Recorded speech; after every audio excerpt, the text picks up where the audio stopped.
Welcome back to my channel.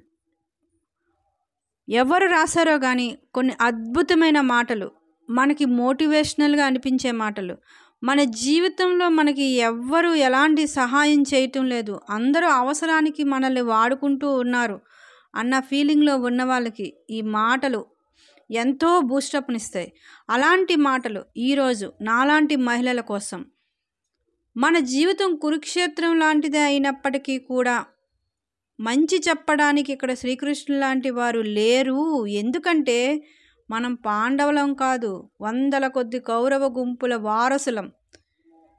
జీవితం ఏ ఒక్కటి మనకు నేర్పదు. మనకు ఎదురయ్యే మనుషులు, వాళ్ళ ప్రవర్తన నుంచి మనం నేర్చుకుంటూ పోవాలి. అందరూ మన ముందర నటిస్తూ ఉన్నవాళ్ళే. వాళ్ళ అవసరానికి నిన్ను వాడుకోవటానికి మాత్రమే నిన్ను వేడుకుంటూ ఉంటారు. అదే అవసరానికి వాడుకున్న తరువాత నీతో ఆడుకోవడం మొదలు పెడతారు. ఎందుకు ఇలా జరుగుతుందని బాధపడకు, ఇది లోకం తీరు. నువ్వలా లేనందుకు, నీలో అలాంటి గుణాలు లేనందుకు సంతోషపడు అంతే. నేనెందుకు ఓడిపోతూ ఉంటానని మనిషి కాలాన్ని అడిగితే కాలం ఇలా చెప్పిందట, స్నేహమా, ఎండనక వాననక ఎలాంటి కఠినమైన పరిస్థితులైనా, కాలరాత్రి లాంటి పరిస్థితులైనా నా ముందర ఉన్నప్పుడు నేను భయపడకుండా, ఎవ్వరి కోసం ఎదురు చూడకుండా ఒంటరిగా నడుస్తూనే ఉంటాను. అందుకే నేను ఎప్పుడూ ఓడిపోను. నువ్వు కూడా నాతో పాటు నడిచి చూడు, ఎప్పటికీ ఓడిపోవు. తలరాత బ్రహ్మది, తనువు తల్లిది, తపన తండ్రిది. మంచో చెడో బ్రతుకు మాత్రమే నీది. కష్టం వచ్చిందని పైకే పోతావో లేదా చావో బ్రతుకో ఇక్కడే. ఎలాంటి కష్టాన్నైనా భరించి ఎదిరించి బ్రతికి పోరాడుతావో నీ ఇష్టం. బాగా గుర్తుపెట్టుకో, మన స్థాయిని బట్టి మన మాటకు విలువ ఉండకూడదు. మన మాటకే ఒక స్థాయి, ఒక విలువ ఉండాలి. నువ్వు విన్నది ఎప్పుడు కూడా అంత తొందరగా నమ్మకు. ఎందుకంటే నిజానికి కాస్త బద్ధకం ఎక్కువ, అబద్ధానికి వేగం ఎక్కువ.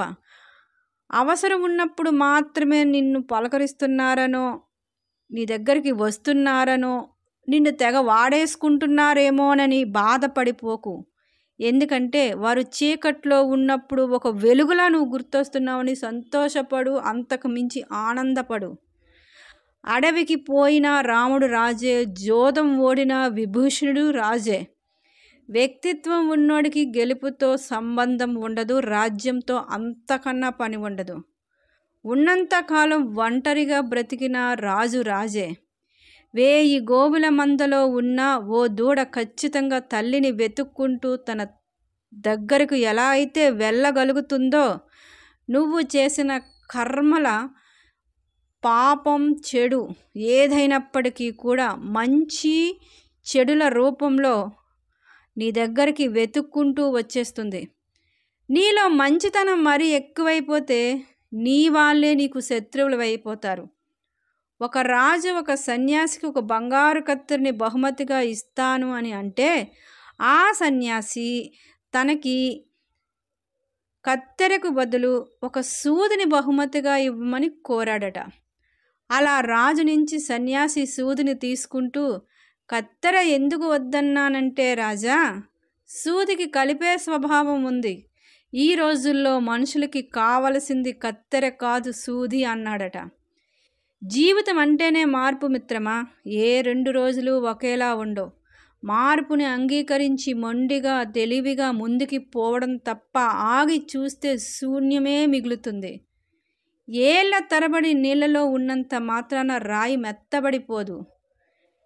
ఎవరో నిన్ను వదిలేశారనో, ఎన్నో కష్టాలు నిన్ను చుట్టుముట్టేశాయనో ఒక ధీరుడు ఆత్మవిశ్వాసాన్ని కోల్పోకూడదు. ఇది కలియుగం, అంతకు మించి అవసర యుగం.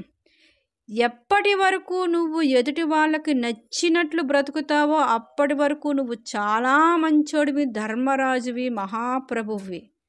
ఒక్కసారి నీ మనసుకు నచ్చినట్లు నువ్వు బ్రతకడం మొదలు పెడితే ఆ క్షణంలో నువ్వు నీ చుట్టూ ఉన్న వాళ్ళకి చెడ్డవాడివైపోతావు. అతి అనేది ఎప్పటికైనా ప్రమాదం, నీకు తెలుసు కదా. అతిదానం వల్ల బలైపోయిన వాడు చక్రవర్తి అయితే, బలి చక్రవర్తి అయితే, అతి లోపం వల్ల పాడైపోయిన వాడు దుర్యోధనుడు. అతి కోపం వల్ల చెడిపోయిన వాడు విశ్వామిత్రుడు అయితే, అతి కామం వల్ల నాశనమైపోయిన వాడు రావణాసురుడు. అత్యాశ వల్ల పాడైపోయినవాడు నేటి మానవుడు. అతి అనేది కాబట్టి చాలా ప్రమాదం. మధ్యతరగతి వాళ్ళని ఎప్పుడూ నువ్వు చులకనగా చూడకు. ఎందుకంటే అనుభవాలను నేర్పేది ఆ మధ్యతరగతి జీవితం అనేది గుర్తుపెట్టుకో. గమ్యం అనేది ఒక అవకాశం కాదు, అది ఎన్నుకోవలసిన లక్ష్యం, ఎదురు చూడాల్సిన వస్తువు కాదు, కృషితో నువ్వు చేరాల్సిన స్థానం. చేతి నిండా డబ్బున్నప్పుడు నువ్వు ప్రపంచాన్ని మరిచిపోతే, ఆ రూపాయి నీ నుంచి దూరమైనప్పుడు ఈ ప్రపంచం నిన్ను మరిచిపోతుంది. బంధం అనేది మన ముందర నిజాయితీగా ఉండడం కాదు, మన వెనకాల కూడా అంతా నిజాయితీగా ఉండడం. ఇష్టం మనిషితో ఏదైనా చేయిస్తుంది బాస్, కానీ అవసరం మనిషికి ప్రతీది నేర్పిస్తుంది. విలువైంది ఎప్పుడు ఆ విలువ తెలియని వారికే దొరుకుతుంది. మీ జీవితం ఒకరి చేతిలో ఆట బొమ్మ కాకూడదు. ఓటమి అయినా, గెలుపైనా, బాధ అయినా, బరువైనా, నష్టమైనా, కష్టమైనా నీ జీవితం నీ చేతుల్లోనే ఉండాలి. గొడవ జరిగితే కానీ బయటపడవు ఎవరి మనసులో ఏముందో అనేది. కోపంలో మనిషి అసలు వ్యక్తిత్వం అనేది ఏంటనేది ఎదుటి వారికి తెలుస్తుంది. కాలంలోనే మనుషులు ఉన్న నిజమైన భావాలను బయట పెడతారు. కష్టాలు వచ్చినప్పుడు నాకే ఎందుకు ఇలా అయిపోతుందని కాలాన్నో భగవంతున్నో తిట్టకు. ఒక్క మాట గుర్తుపెట్టుకో, కాలం మంచి ఆటగాడికి మాత్రమే పోటీ ఇస్తుంది, చేతగాని చవటలకు కాదు. ఆడి చూడు, గెలుపు చాలా గొప్పగా ఉంటుంది.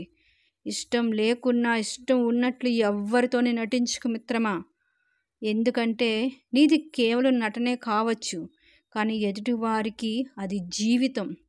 జీవితంలో కోట్లు సంపాదించినా కలగని ఆనందం ఒక మంచి మిత్రుని పొందినప్పుడు కలుగుతుంది. ఏ విషయంలోనూ ఎవ్వరి మీద ఆధారపడకు. ఒక్కసారి అడిగితే అది సాయం, అదే సాయం పదే పదే అడిగితే నీ చేతకానితనం. వీలైనంత వరకు ఎవ్వరి సాయం లేకుండా బ్రతకడం నేర్చుకో.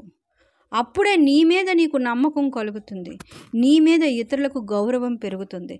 సర్వే జనా సుఖినో భవంతు.